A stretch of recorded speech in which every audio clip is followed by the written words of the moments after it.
So, here we are on another day, another chapter in the epic journey that is each and every one of your lives. Sometimes we forget that, don't we? That this day is a special day because it's a day in your life, finite life. And so today we ask a question: what is the right way to love? And does that hold a clue to getting every last drop of value out of this life?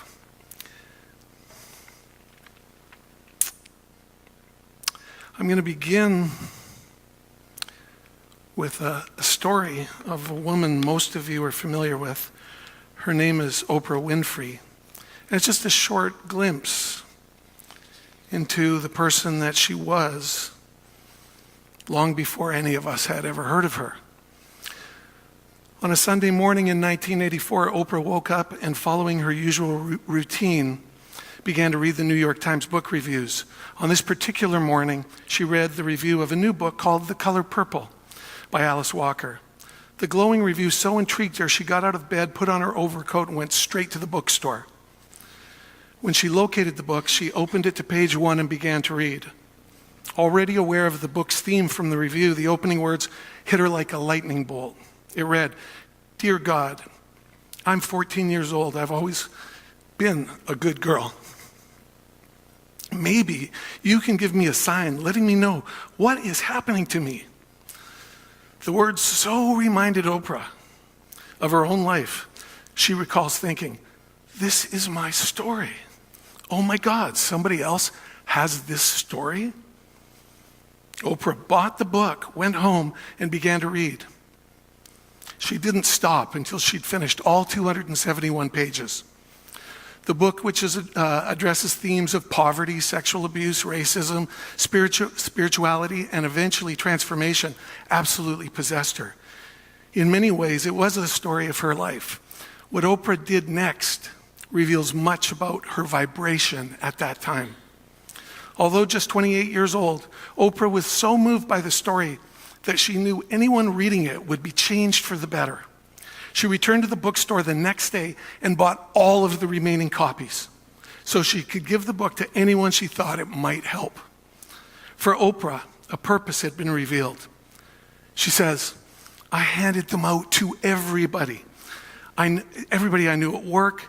I'd become possessed. I was literally possessed with The Color Purple. I moved to Chicago, and I would literally walk around with a backpack filled with books, and I would just start a conversation with people I didn't know and say, 'Have you read The Color Purple?' And if they didn't, I'd say, 'Here, I have a copy.' She would give it to them. I was literally obsessed with it," she says. Through her selfless actions, she was sowing the seeds of a future self that would become someone who would bring love into the hearts of millions on a daily basis. Sometime after that, I think it was about a year later, the book that year won the Pulitzer Prize. She read in the paper that there was talk going on that The Color Purple was going to be made into a movie. And she set an intention. She said, "I'm going to be in that movie."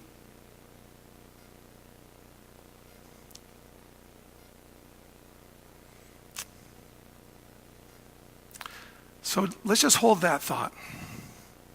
And I want to go somewhere completely different.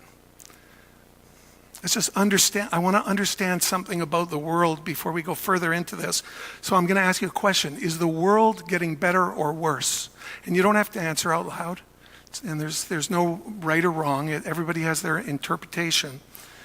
But I want to just share a few things to think about.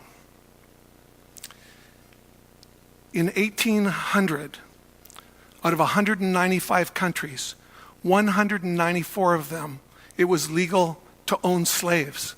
and slaves were either owned by the country itself or by people within that country.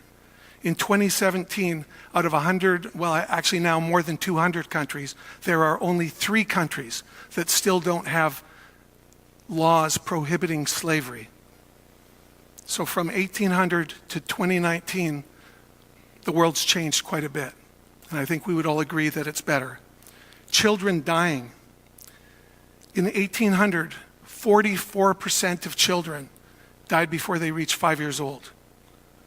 In 2016, that number had dropped to 4%. So in that way, I would say the world is getting quite a bit better as well. The picture that I just put on the screen, the picture that I just put on the screen is obviously the DNA helix. And science at this point has figured out a lot about genetics, and we're now creating ways to cure diseases using genetics that are really quite miraculous. However, it may surprise you to know that as much as we know about genetics, that 70% of the genetic code that is observed upon analysis, they have no idea what it is, what it's for, what it's going to do. And so I would say the state that we're at right now reveals 30% of the potential human that's in the process of evolution.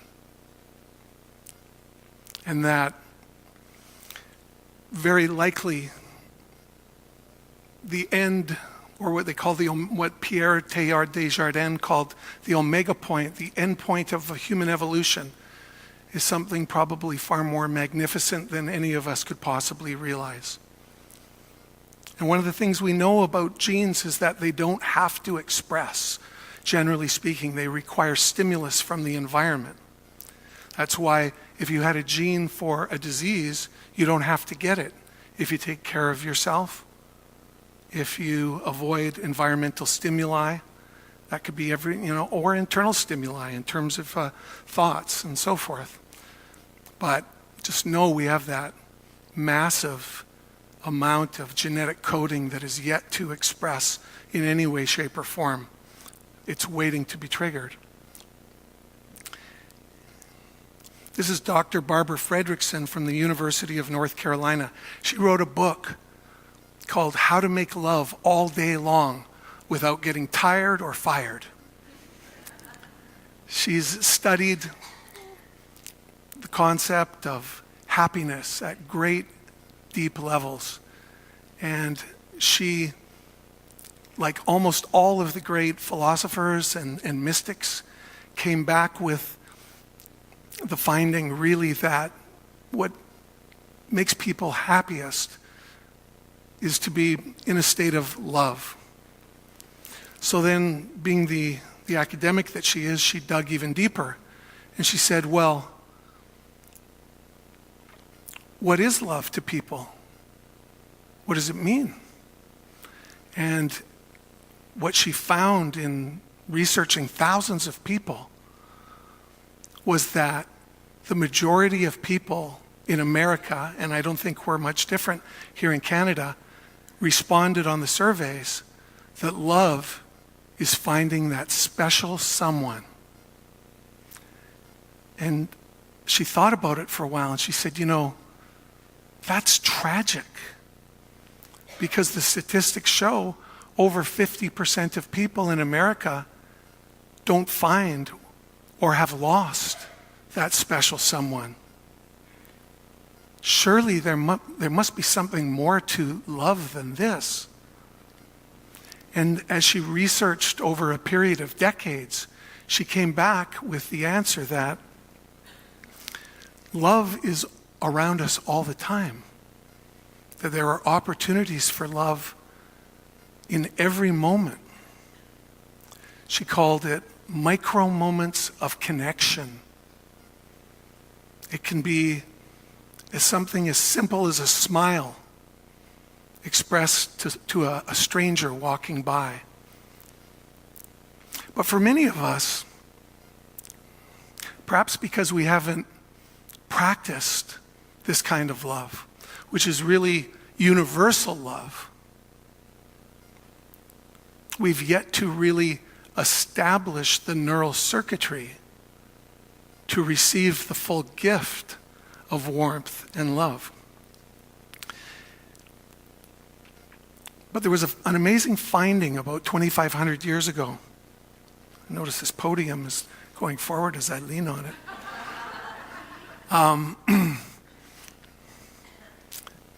Gautama Buddha sat under a tree for 6 years and downloaded some amazing wisdom from the universe. And one of the things that he discovered was that love, universal love, was often defined as a state of love and kindness towards all beings, can actually be cultivated. That there is this sort of basic proclivity towards love that we're born with, but that through really intentional training, our ability to experience love can radically expand.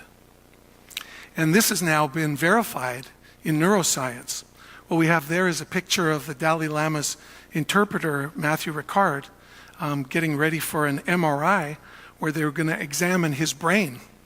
And when he goes inside that MRI, sitting in the control room is this man, Dr. Richie Davison at the University of Wisconsin, who is probably the top, what they call contemplative neuroscientist in the world. And when Matthew Ricard lies in the fMRI and radiates compassion and goodwill just inside his head.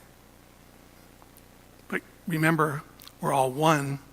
We're actually all one consistent field of energy.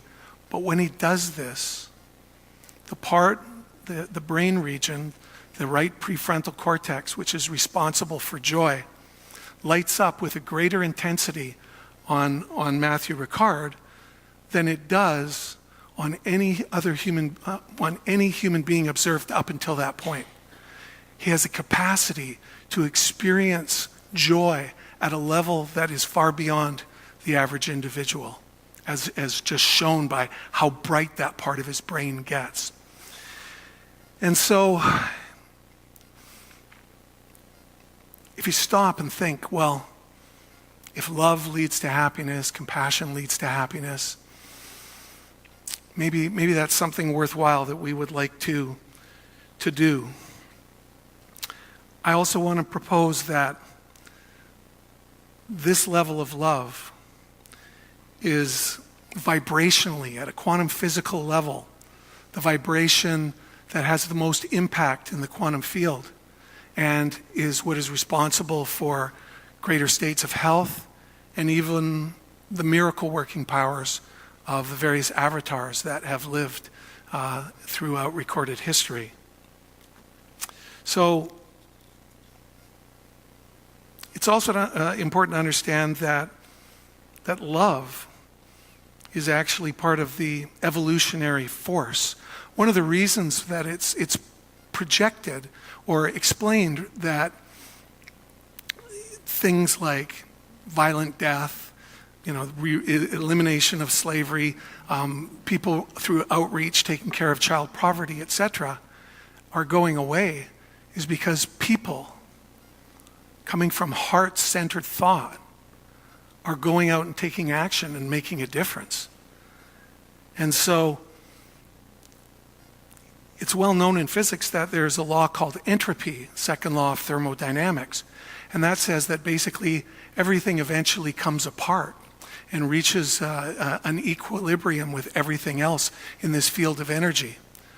But one of the things that science has not done a really good job of explaining up till now is that that's not really what's happening, and we can see it. Yes, things do come apart. Buildings get old, they decay. But life is a completely different story. It grows into increasingly complex forms, adapted for life on this planet. So there is this inner evolutionary impulse in us, and that has been named by an Italian scientist by the name of Ulisse Di Corpo as the opposite of entropy is syntropy. And when you really break down what syntropy is that is leading to this improvement in our society and our world, is it's this very simple inner evolutionary impulse that causes things to come together. And when they analyze what is syntropy, it's always characterized by kindness and goodwill and consideration for one another, collaboration, for compassion, for care for one another. Even something like the school shootings that are going on, or the shootings that happened in just the other day. Great spiritual teacher that I listened to said, you know, in the villages of India, if somebody was disaffected,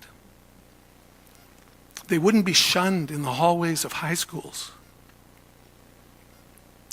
or ignored in their places of work till they went crazy.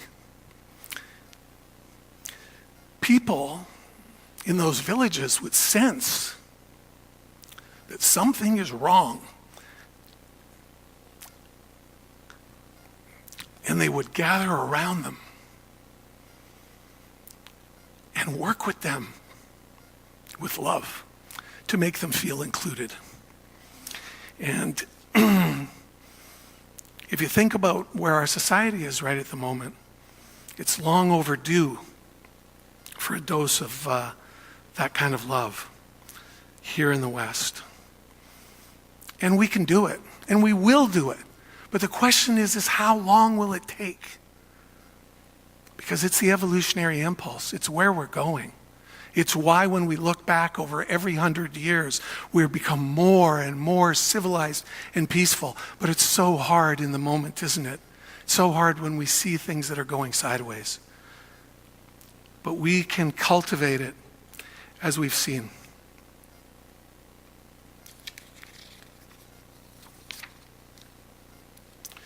So, I believe that love is also what holds the key to our higher metaphysical powers and the fulfillment of at least some of that genetic code through conscious evolution, through working on cultivating oneself to higher levels of vibration. So in other words, the higher your vibration of love, the more of that genetic DNA starts to open up and give you capability to do good things. So in Oprah's case, remember she set that intention and said, I want to be in that movie. Well, at the same time, there was a master musician, Grammy Award-winning musician by the name of Quincy Jones, who was in California, who had been called into a meeting with Steven Spielberg. And Steven said, I'm going to make this movie from this Pulitzer Prize-winning book, and I want you to be the co-producer with me because A, I want you to do the music, and B, I don't want to be doing this on my own. I need an African American to help me to understand this book more deeply. And Quincy Jones said, yes, I would love to do this. And so then, strangely, he got a summons that he had to be a witness in a trial in the city of Chicago in a copyright infringement lawsuit against Michael Jackson. And he didn't want to go. He said, well, I'm in the middle of just started producing this movie. This is the biggest thing that's ever happened to me in my career. Is there some way I can get out of going? I don't have time. I have meetings. I have all these things. But the lawyers for the other side wanted him there, and so he soon found himself in Chicago. And on the morning that he was getting ready to go to the courthouse for his testimony, he was drying himself off after the shower, and he flipped on the TV. And as he was drying himself off, he looked in the TV, and who came on the screen with the morning news but Oprah Winfrey? And he said, oh my God, that's Sophia. That is Sophia. And to make a long story short, and there's much more to the story, but to make a long story really short for this morning, as we know, Oprah ended up in the color purple. So how does something like that happen? How do all of those events come together so beautifully? Oprah's that super high vibration. She's giving out books, trying to help improve people's lives. And then, okay. I thought I had a slide for that, but it's okay. So, the vibration working together with the universe and the quantum field, attraction, entanglement. Entanglement meaning we become connected through our resonance, through the information that is coming and going throughout our minds and our souls, starts to attract. And literally to the point that when Quincy Jones saw Oprah Winfrey, it was like he was hit with a lightning bolt. These are the miracle powers that are available within our field if we but vibrate at a high enough rate. So, I'm going to give you just a couple of quick keys now to how do you move yourself into that kind of a vibration. One of the most difficult ones to follow and to fully get is that everyone always does their best. And let me see. I want to watch the time here, so I'm going to just weave together this as quickly as I can. We start with Albert Einstein, who had a maxim that he lived by that was basically founded in deterministic science. Man can do what he wants, but he cannot will what he wills. He said that thought accompanies him in all situations. But what does he mean by that? Well, in deterministic science, basically the premise is that we're all affected and created. Our behavior is mandated by everything that we've experienced since the moment we were born. So if we were treated cruelly as children, we're very likely going to have cruelty as a way of responding to others. If we were abused in any way, shape, or form as children, we're probably going to become an abuser unless we rescript, unless we change that pattern. But not all of us have that ability. So Einstein said, man cannot do what he wants, but man can do what he wants, but he cannot will what he wills. He said, this thought accompanies me in all situations throughout my life and reconcile me with the actions of others, even if they are painful to me. The awareness of the lack of free will keeps me from taking myself and my fellow men too seriously and acting as deciding individuals, and from losing my temper. So basically what he's saying is, I understand people are doing the best that they can with what they've been given. Everybody's been dealt a hand of cards that got you here today. And so in any moment, whether it's here or whether it's something you see on the news, ultimately we don't want to put those individuals outside of the circle of our love, because when we lose our sort of compassion for every single individual on the planet, what we do is we start short-circuiting our connection to the quantum field. Instead, by working to open that connection, we become stronger. Now, this is Yongey Mingyur Rinpoche. I've spoken here about him here once. By the time he was in his 40s, he had done 6 3-year meditation retreats in a cave. He came up with the exact same feeling or instruction on life as did Einstein, only he put it in different words. If we could see the whole truth of any situation, our only response would be one of compassion. So when you see something that makes you want to be judgmental, that makes you angry, it's possible, if you train yourself, to take a breath and to realize that this is just part of the epic human journey as we move from jungle mentality to our full divine destiny. Does that make sense? So The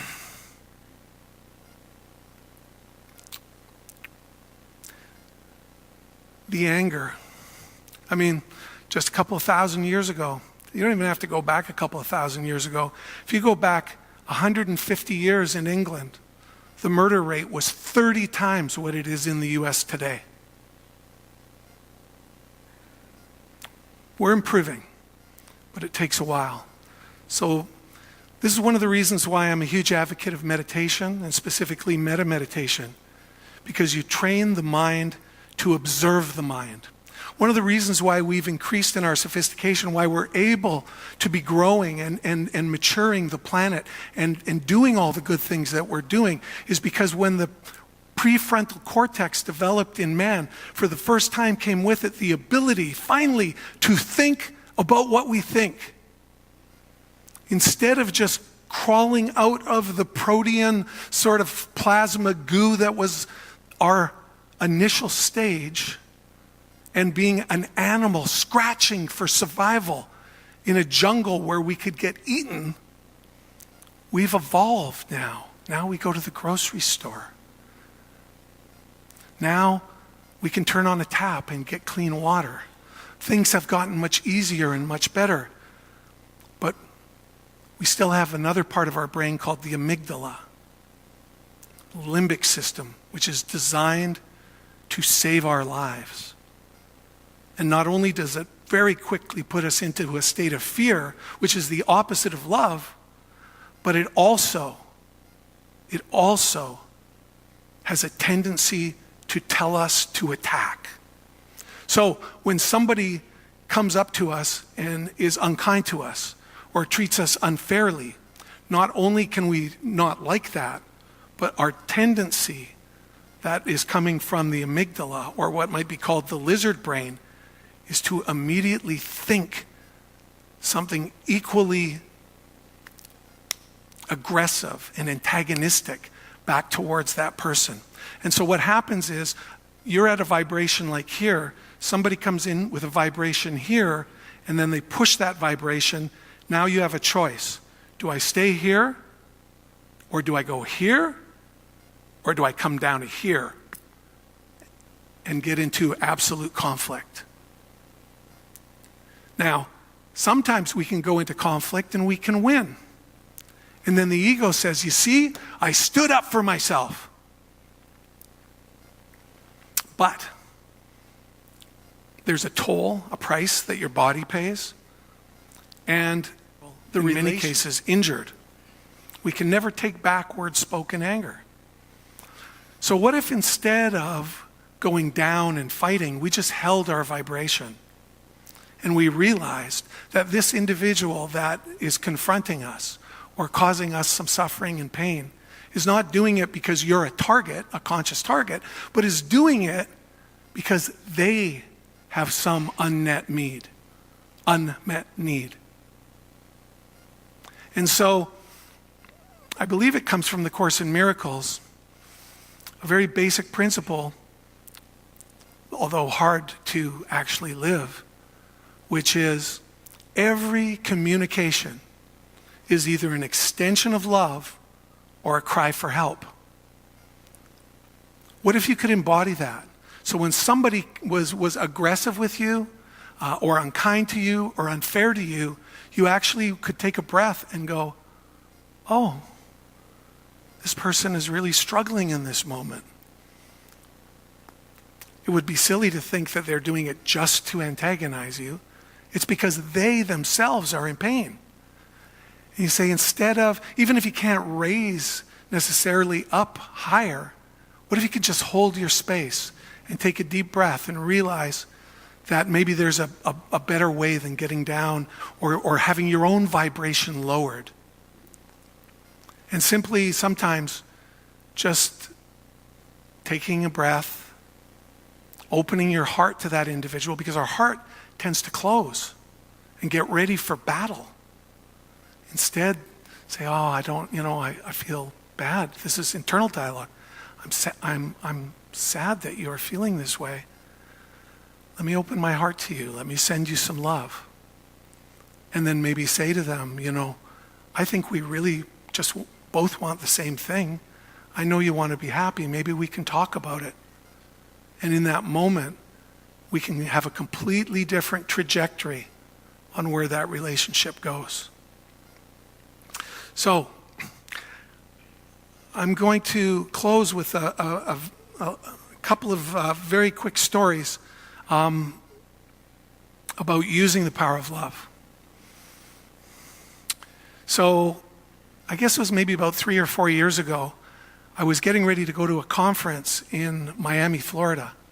And I was all ready to go. I had my bags packed, and it was about 9 a.m., and I had a noon flight out of Vancouver International Airport.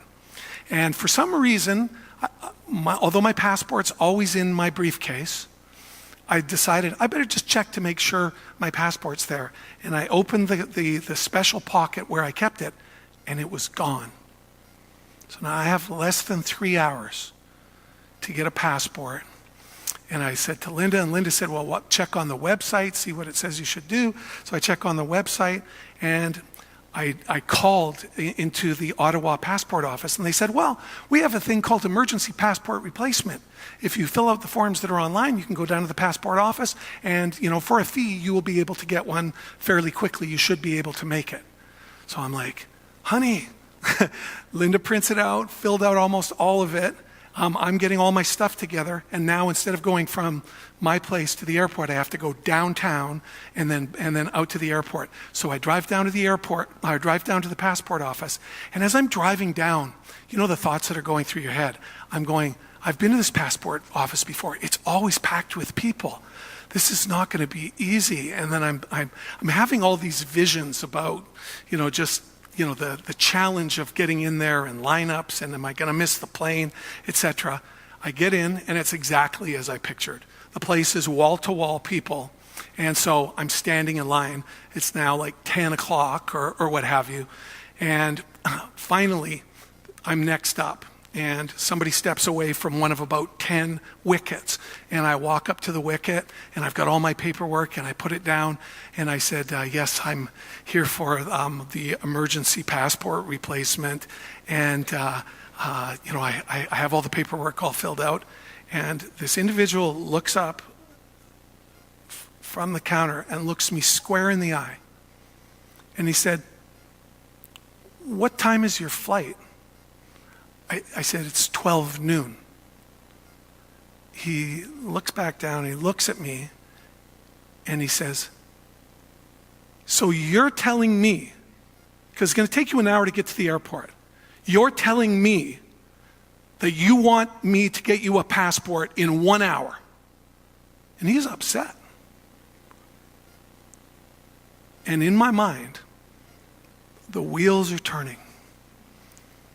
And I'm thinking, well, this isn't very good customer service. This is his job. What's his problem? Like, why would he be giving me this kind of attitude? I should really explain to him how this is coming across, and then I just thought, no, this isn't about him.